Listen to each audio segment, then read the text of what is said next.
بسم اللہ الرحمن الرحیم نحمده ونصلي على رسوله الكريم اما بعد بسم اللہ الرحمن الرحیم. عزیز طلبہ، آج ہم کنز الدقائق حصے دوم سبق نمبر 24 شروع کر رہے ہیں. اس سبق میں ہم کتاب البیوع سے باب بیع فاسد میں مبیع یا ثمن سے فائدہ حاصل کرنے کا حکم پڑھیں گے کہ وہ فائدہ حلال ہے یا حرام، اس کا استعمال جائز ہے یا نہیں. عزیز طلبہ، تو آتے ہیں کتاب کی طرف. سب سے پہلے ہم عبارت پڑھتے ہیں فصل. وَإِذَا قَبَضَ الْمُشْتَرِي الْمَبِيعَ فِي الْبَيْعِ الْفَاسِدِ بِأَمْرِ الْبَائِعِ وَكُلٌّ مِّنْ عِوَضَيْهِ مَالٌ ملك المبيع بقيمته ولكل منهما فسخه إلا أن يبيع المشتري أو يهب. یہ فصل ہے بیع فاسد کے احکام کے بیان میں. سب سے پہلا مسئلہ مصنف علیہ الرحمہ جو بیان فرما رہے ہیں، اس کا حاصل یہ ہے کہ اگر مشتری نے بیع فاسد میں مبیع پر قبضہ کر لیا تو فرماتے ہیں مشتری اس مبیع کا مالک ہو جائے گا، لیکن اس ملکیت کے لیے دو شرطیں ہیں. پہلی شرط یہ ہے کہ مشتری نے اس مبیع پر قبضہ بائی کی اجازت سے کیا ہو،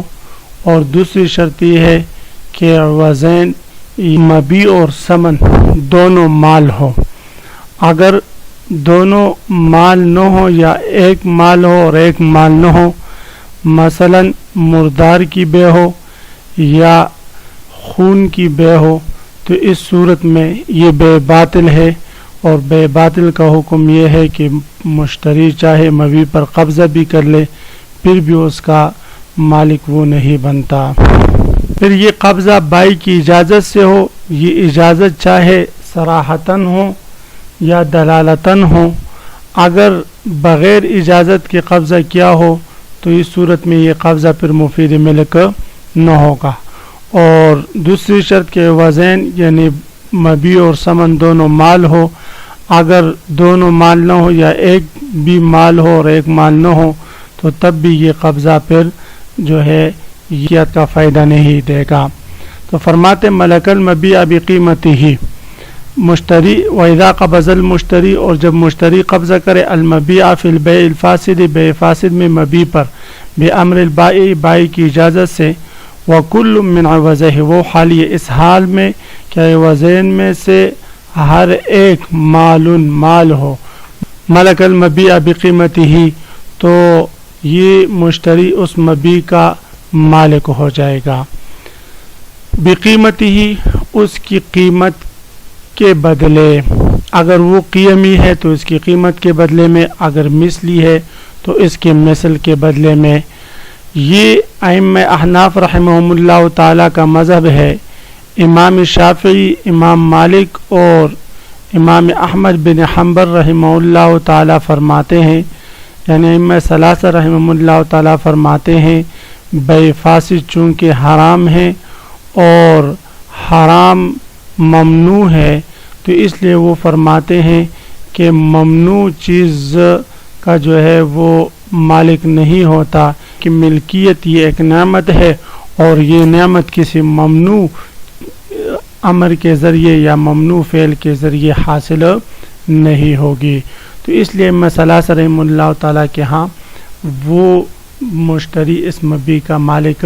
نہیں ہوگا. ائمہ احناف رحمہ اللہ تعالیٰ اس کا جواب یہ دیتے ہیں کہ بائع اور مشتری یہ دونوں چونکہ عاقل ہے، بالغ ہے،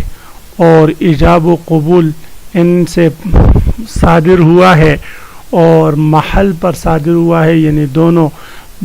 مبیع اور ثمن بن سکتے ہیں، تو اس لیے ان کے اس قول کو جو ہے وہ جائز قرار دے دیا جائے گا اور عقد منعقد ہوگا. البتہ اس کو فوراً فسخ کرنا شرعاً ضروری ہوگا، ایک امر خارج کی وجہ سے، وصف میں خرابی پائی جانے کی وجہ سے. اور یہ فسخ تو قبل القبض واجب ہے، لیکن جب قبضہ کر لیا تو مشتری اس کا مالک ہو جائے گا.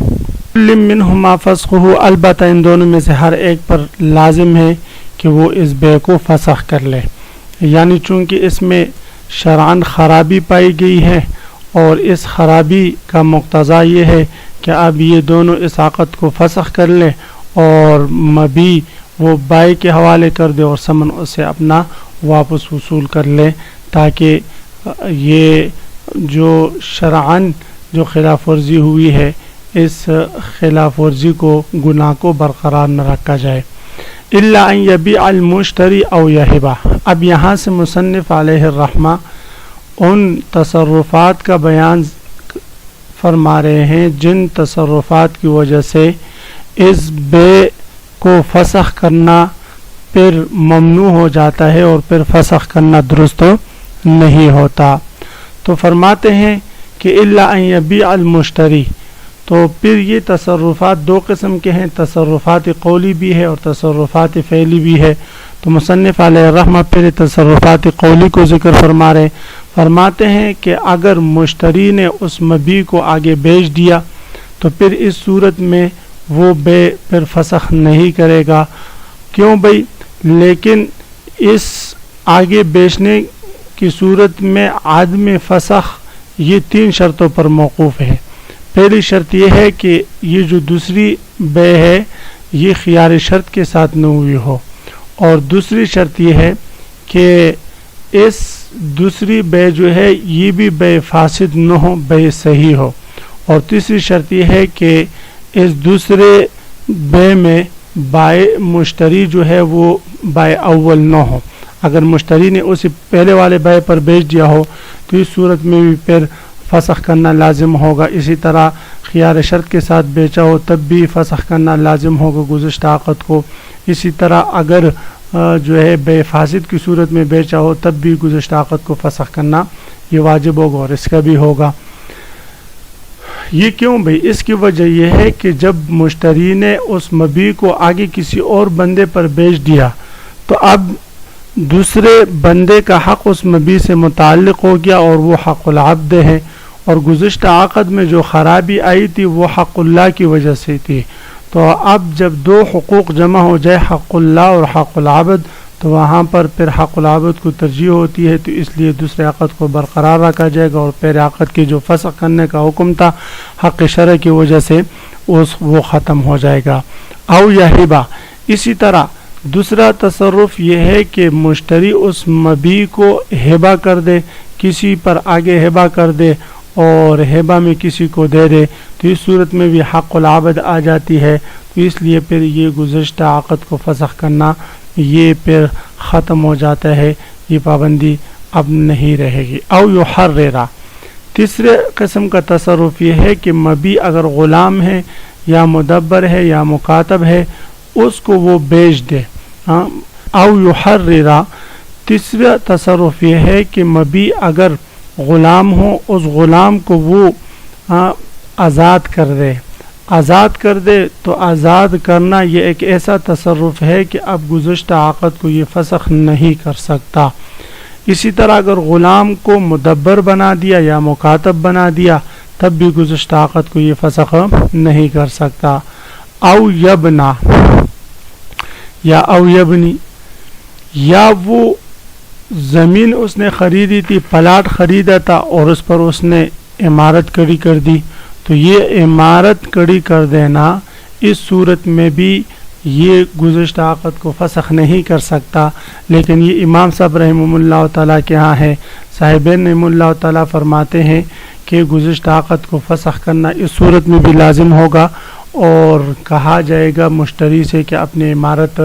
گرا دے، ختم کر لے، اپنے ملبہ وغیرہ لے لے اور گزشتہ عقد کو فسخ کر کے مبیع پلاٹ جو ہے وہ بائع کے حوالے کر دے۔ لیکن جس طرح کہ وہ اس کو قیاس کرتے حق شفع پر کہ حق شفع کی وجہ سے جو ہے اس کا فسخ کرنا ضروری ہے، تو اسی طرح یہاں پر بھی فسخ کرنا ضروری ہوگا۔ تو امام صاحب رحمہ اللہ تعالیٰ جواب دیتے ہیں کہ حق شفع پر اس کو قیاس کرنا درست نہیں، اس لیے کہ حق شفع میں جو شفیع کا حق ہے وہ ایسا حق ہے کہ شفیع کی طرف سے کوئی تسلیط یا کوئی اجازت ایسی نہیں پائی گئی تھی کہ جس اجازت کی بنا پر مشتری وہ پلاٹ خریدے اور اس پر عمارت کھڑی کر دے، بخلاف بائی کے کہ بائی نے باقاعدہ اس کو خود مسلط کیا تھا کہ بھئی یہ پلاٹ میں نے آپ پر بیچ دیا ہے، اور وہ اس نے پیسے بھی وصول کر دیے تھے۔ تو اب جو ہے اگر مشتری نے اپنی عمارت اس پر بنا دی، بے فاسدی کیوں نہ ہو، تو یہ آپ واپس نہیں لوٹا سکتے، اس لیے کہ تسلید یہ بائی کی طرف سے پائی گئی ہے۔ وَلَهُ أَن يَمْنَعَ الْمَبِيعَ عَنِ الْبَائِعِ، فرماتے ہیں کہ بے فاسد میں مشتری کے لیے جائز ہے کہ وہ مبیع بائی سے روک کے رکھیں حتیٰ یأخذ الثمن منہ، جب تک کہ اس سے ثمن وصول نہ کرے، یعنی بے فاسد ہوئے تو بے فاسد میں عقد کو فسخ کرنا تو ضروری ہے، اور مبیع بائی کے حوالے کرنا اور بائی سے ثمن واپس لینا یہ ضروری ہے، لیکن مشتری پر ہم جلدی نہیں کریں گے جب تک کہ وہ بائی سے اپنا پیسہ نہ لے۔ تو فرماتے اس کو اختیار ہے اگر بائی کوئی معتبر آدمی نہ ہو کہ وہ ان یمنع المبیع، کہ وہ مبیع روکے رکھے اپنے پاس باعث کو نہ دے، حتی یأخذ الثمن منہ، یہاں تک کہ مشتری اس سے اپنا ثمن وصول نہ کر لے۔ وطاب للبائع ما ربح لا للمشتری۔ اب یہاں سے ایک اور مسئلہ بیان فرما رہے، صورت مسئلہ یہ ہے کہ اگر اس مبیع سے مشتری نے نفع حاصل کیا ہو اور ادھر سے ثمن سے بائع نے نفع حاصل کیا ہو، تو عزیز طلبہ یہ نفع بائع اور مشتری کے لیے جائز ہے، حلال ہے یا نہیں؟ تو یاد رکھے کہ الثمن لا تتعین بالتعیین، اور مبیع جو ہے وہ متعین ہونے سے متعین ہو جاتی ہے، تو اس لیے ثمن چونکہ متعین نہیں ہوتا، اگر بائع نے ثمن سے نفع حاصل کر لیا تو طاب اے حل، تو اس کے لیے یہ حلال ہے، مارا بہا جو اس نے ربا حاصل کیا ہے ثمن سے۔ لا للمشتری، لیکن مشتری نے اگر مبیع سے نفع حاصل کیا ہو تو اس صورت میں وہ نفع اس کے لیے حلال نہیں، لیکن اس نفع کی صورت یہ ہے عزیز طلبہ کہ اس نے مثلا گاڑی 1,00,000 میں خریدی، پھر 1,00,000 میں بے فاسد سے خریدی، پھر 1,15,000 میں بیچ دی، تو یہ 15,000 اس کے لیے حلال نہیں، چاہیے اس کو بغیر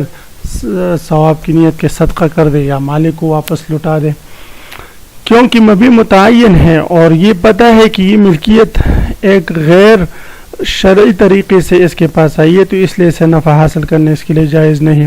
وَلَوِ ادَّعَىٰ عَلَىٰ آخَرَ دَرَاهِمَ فَقَضَّاهَا إِيَّاهُ، اسی طرح اگر کوئی شخص جو ہے دوسرے پر دراہم کا دعویٰ کر لے اور پھر اس کے بعد مدعا علیہ اس کو دراہم دے دے اور وہ دراہم پر قبضہ کر لے اور اس سے نفع وغیرہ حاصل کر لے، خرید و فروخت کر کے اس سے نفع حاصل کر لے، پھر بعد میں مدعی کو خیال آ جائے کہ بھئی یہ تو میں نے درست نہیں کیا، ناجائز پیسے لیے، اور پھر کہے کہ یہ تو مدعا علیہ کا حق ہے، اس کو وہ دراہم واپس دینا چاہے، تو جو نفع اس نے حاصل کیا ہے یہ نفع مدعی کے لیے حلال ہے۔ وَلَوِ ادَّعَىٰ عَلَىٰ آخَرَ دَرَاهِمَ، اگر کوئی شخص دوسرے پر دعویٰ کرے دراہم کا، فَقَضَاهَا إِيَّاهُ، مدعا علیہ اس کو دراہم دے دے، ثم تصادقا، پھر دونوں کا اتفاق ہو جائے، مدعی اور مدعا علیہ کا، انہ لا شیء علیہ، کہ مدعی کا مدعا علیہ پر کوئی بھی چیز لازم نہیں، طاب لہ ربحہ، تو مدعی نے اس ثمن سے اس دوران جو نفع وغیرہ حاصل کیا ہے یہ اس کے لیے حلال ہے۔ ہم نے پڑھا اس لیے کہ اس صورت میں اس کے پاس جو ثمن آیا تھا، جو پیسے آئے تھے، تو فرماتے ہیں وہ اس دین کے بدلے میں آئے تھے جو دین اس نے مدعا پر ثابت کیا تھا، تو گویا کہ وہ اس کے اپنے ذاتی پیسے تھے، لیکن شبہ اس میں تھا، لیکن فرماتے ہیں اس شبہ کا اعتبار نہیں اور یہ پیسے اس کے لیے حلال ہوں گے۔ عزیز طلبہ، تو آج کے سبق کا خلاصہ یہ ہوا کہ ہم نے بے فاسد کے احکام پڑھے اور بے فاسد کا حکم اس اعتبار سے پڑھا کہ بے فاسد میں مبیع اور ثمن پر اگر قبضہ ہو جائے تو پھر بے فاسد جو واجب الفسخ ہے وہ فسخ ختم ہو جائے گا اور اس کا فسخ کرنا پھر لازم نہیں ہوگا۔ اس دوران اگر بائع نے ثمن سے نفع حاصل کیا تو اس کے لیے حلال ہے، اگر مشتری نے مبیع سے حاصل کیا ہو تو اس کے لیے حلال نہیں۔ وآخر دعوانا ان الحمد للہ رب العالمین۔